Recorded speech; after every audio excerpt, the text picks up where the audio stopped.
The Election Commission has finally settled the dispute of Janata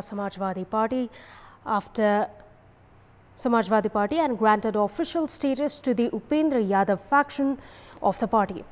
Good morning, I am Bipashna Tamang and these are the headlines of the hour. The Election Commission grants the Upendra Yadav faction of Janata Samajwadi Party official status. 34 out of 51 central executive members side with the Yadav faction.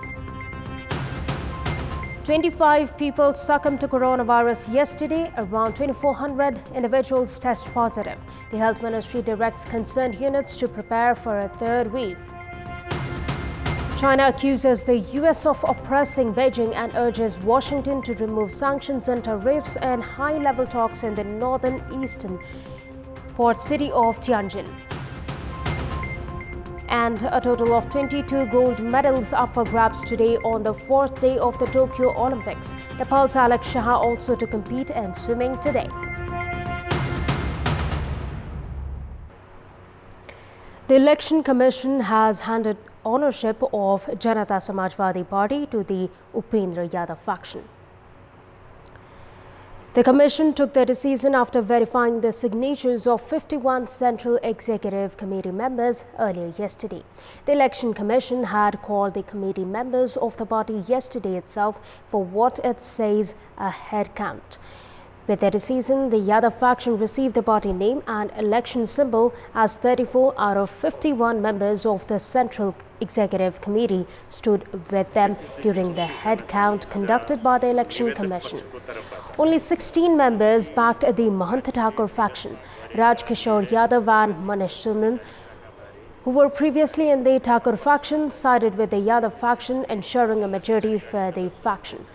Last Thursday, the five-member bench of the Election Commission, led by its Chief Commissioner Dinesh Thapalia, had decided to award the party's name and election symbol to the faction that commands the majority on the basis of the head counts of the members of the Executive Committee.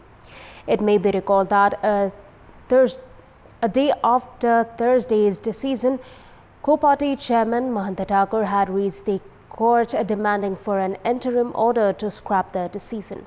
However, the Supreme Court decided not to intervene in the party affair, refusing to give an interim order on the issue. The Health Ministry has directed concerned authorities to begin preparations for the third wave of the pandemic, given the rising number of COVID-19 cases in recent days. The ministry has warned of another wave of the pandemic as the local authorities gradually lifted the prohibitory orders, resulting in their sharp rise in infection cases. Issuing a notice yesterday, the ministry directed concerned departments to fill and stock 1,000 oxygen cylinders in each provincial supply center and to ready oxygen plants and tankers. Based on the latest data by the Health Ministry, 2,391 individuals tested positive yesterday as 12,240 samples were tested through the PCR method. Kathmandu Valley alone reported 999 new cases, 677 of which are from Kathmandu district, 197 from Lalitpur and 125 from Bhaktapur. Likewise, Jhapa reported 340 new cases, while 120 cases were reported in Morang district. There are 28,746 active cases in the country at the moment. Meanwhile, 25 individuals succumbed to the virus yesterday, taking the death tally to 9,738. And we'll take a short break here. We have more news coming up. Welcome back. It's been more than a month since a special committee was formed to investigate on private airlines charging up to 3 times the regular fares from passengers profiting of the ongoing pandemic. The committee has yet to conclude its investigation, and now the coordinator of the committee, Rajan Pokhrel, who is also the Director General of the Civil Aviation Authority of Nepal, has given remarks that raise questions on the committee and the authority itself. More in this report. International flights were halted for a month since early May as the government imposed prohibitory orders to control the second wave of coronavirus pandemic. 19 chartered flights took off during the one-month period, 6 of which was from Nepal Airlines, 5 each by Qatar Airways and Himalaya Airlines, and 3 by Turkish Airlines. The government then lifted restrictions on international flights after 1st of June. However, airline companies continued charging hefty fares from passengers in both chartered and regular flights. The Civil Aviation Authority then formed a 5-member committee on 21st of June to investigate the matter under the coordination of Rajan Pokhrel, the Director General of the authority. However, in more than a month now, the committee has yet to produce any result. Despite growing calls from the public demanding for action against airline companies, the committee has not been able to bring faulty parties to jurisdiction. Furthermore, Pokhrel has said the Civil Aviation Authority has no right to determine airline fares and that travel agents are not under the jurisdiction of the authority. Since the government lifted all prohibitions on regular flights, 59 chartered flights have taken off up until 1st of July. This included 20 chartered flights from Nepal Airlines, 16 each from Qatar Airways and Himalaya Airlines, and 7 from Turkish Airlines. All of these flights charge passengers up to 3 times the regular fares. The public are compelled to bear the brunt due to lack of monitoring and action by concerned authorities.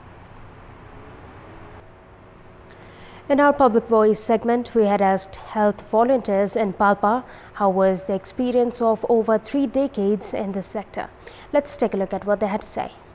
Public Voice. नबुझ्दाखेरि साह्रै दुःख भयो यस्तो समाजसेविका भनेको के हो के गर्नुपर्छ सुरुमा अलिकता दुःख नै हुन्छ गाउँघरमा बुझाउन सम्झाउन आमाहरूलाई अहिले चाहिँ अलि पढिरहेका मान्छेहरू हुन्छ त्यही भएर सार खासै दुःख त भएन पहिला त हामीले त घरमा पाउने घरमा 2-3 पनि जाने नपाउँदा हामी अचाल त लैजान्छ उमा अस्पतालमा हामी त फाल्तु हो अचाल त हामीले नजान्ने लेखी पढाइ छैन हाम्रो पहिला हामीले दबाई लाएर पनि हाम्रो बच्चाहरू मर्छ भनेर दबाई पनि नखाने आजभोलि त सबैले जानेर आजभोलि त सबै मान्छे के हामीले यसरी सेवा गरेको हामी 31 सालसम्म मैले सेवा गरेको हो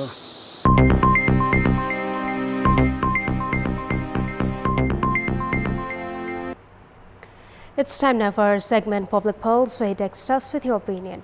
Public Polls. And here's the question: who is at fault for the failure to grant scholarships to the underprivileged students?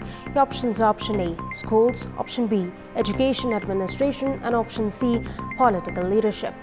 The voting is on. Type any WS, select your option A, B or C and send it to 34001 to share your opinion with us. It's time now for the sports update. Sports News. A total of 22 gold medals are up for grabs on the 4th day of the Tokyo Olympics today. Rugby, tennis, beach volleyball, hockey, shooting, swimming, among other sporting events are lined up for today. Nepalese swimmer Alex Shah is also competing in swimming in the 100-meter freestyle this evening.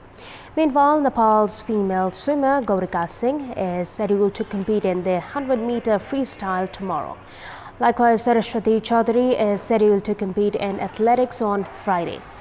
USA currently leads the medals tally with 8 gold medals, 3 silver medals and 8 bronze medals. Host Japan are close behind in the second position, winning 8 gold, 2 silver and bronze medals. China is in the 3rd spot, securing 6 golds, 5 silvers and 7 bronzes. Likewise, the Russian Olympic Committee team is in the 4th position, winning 5 gold, 6 silver and 3 bronze medals. At the end of the 3rd day of the Olympic Games yesterday, 16 countries have won gold medals, while 46 countries are on the medals tally. And that's all for the moment. Thank you for watching. Have a great day ahead.